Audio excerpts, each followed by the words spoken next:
आद्य गुरु भगवान शंकराचार्य जी नवीन किशोर अवस्था में ही पूरे विश्व को अपने प्रकांड ज्ञान के द्वारा प्राप्त कर दिया। जब तीर्थराज प्रयाग पहुंचे, पूरे सन्यासियों का साथ में दल होता, मंडली होती, तो आगे भगवान शंकर साक्षात शंकराचार्यम शंकरम शंकराचार्यम, ज्ञान का विशुद्ध स्वरूप तेजों में दृष्टि पड़ते ही चरणों में झुक जाए, ऐसा तेज। मंडन मिश्र नाम के एक बड़े विद्वान थे। भगवान शंकराचार्य जी ने उनसे कहा, सत्य को स्वीकार करो या तर्क। उन्होंने तर्क स्वीकार किया, पर ज्ञान समुद्र भगवान शंकर से कौन जीत सकता है, परास्त कर दिया। उनकी पत्नी बहुत विवेकवान बुद्धिमान थी, आई और प्रणाम किया और कहा, प्रभु आप संपूर्ण विजय अभी नहीं प्राप्त किए, अर्धांग तो अभी बचा हुआ मैं भी हूं, मेरे प्रश्न का उत्तर दे दो, तब हम दोनों परास्त माने जाएंगे। अभी तो आधे अंग को परास्त किया, आधा मैं हूं, बात सत्य है। बोलो, रति में स्त्री को सुख मिलता है या पुरुष को प्रधान सुख? अधिक सुख किसको मिलता है? बहुत प्रवीण थी, जानती थी, बाल योगी है, अनुभव शून्य। अगर ये कुछ बोलते हैं तो आपका अनुभव है ऐसा, क्योंकि सत्य विषय का तो अनुभव है।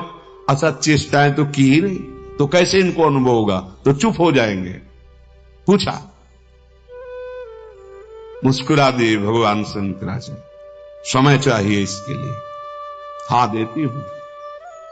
एकांत हुए अपने सब संतों को लेकर और गुफा में कहा कि मैं शरीर छोड़ रहा हूं, ये सन्यासी शरीर है, महायोगी थे, मैं इसका अनुभव करके उसको बताऊंगा।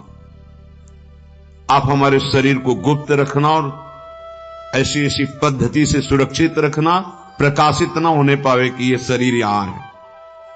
ध्यान के द्वारा देखा कि एक राजा का शरीर छूटा है, अपना शरीर छोड़ा और वहां सौ रख करके विलाप हो रहा था। अचानक हरकत आ गई शरीर में, प्रवेश कर गए आद्य गुरु भगवान शंकराचार्य।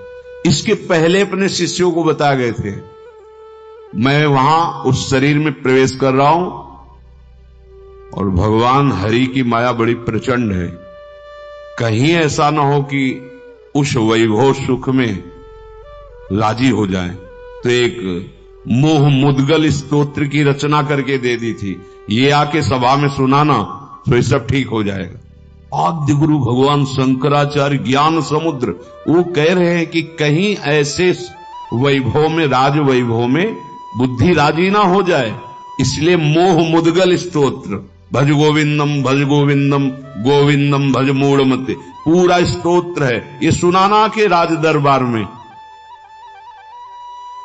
जे ही हरकत हुई शरीर में, तो महान खुशी। नहीं, राजा जीवित हो गए, बड़ा आनंद उत्सव मनाया गया।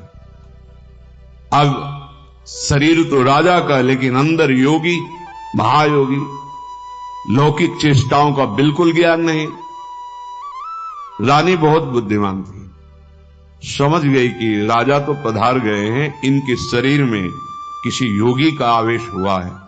कोई योगी तो क्या, हमारे राजा ही तो है ना। उसने गुप्तचरों को आदेश किया, कहीं भी किसी योगी का शरीर दिखाई दे तो उसको तत्काल नष्ट कर दिया जाए। पहले ही भगवान शंकराचार्य जी ने गुप्त रख लिया था, बता दिया था सुरक्षित रखना। सारी चेष्टाएं उनको सिखाई रानी। वास्तविक काफी समय हो गया, शिष्य इंतजार करते रहे, भगवान शंकराचार्य जी वापस ही नहीं हुए। ये मोह मुद्गल स्तोत्र जाके कहा तो बस गा करके वो बाहर निकले। भगवान शंकराचार्य जी अंतर्धान, तो राजा का शरीर फिर ऐसे आके फिर बताया।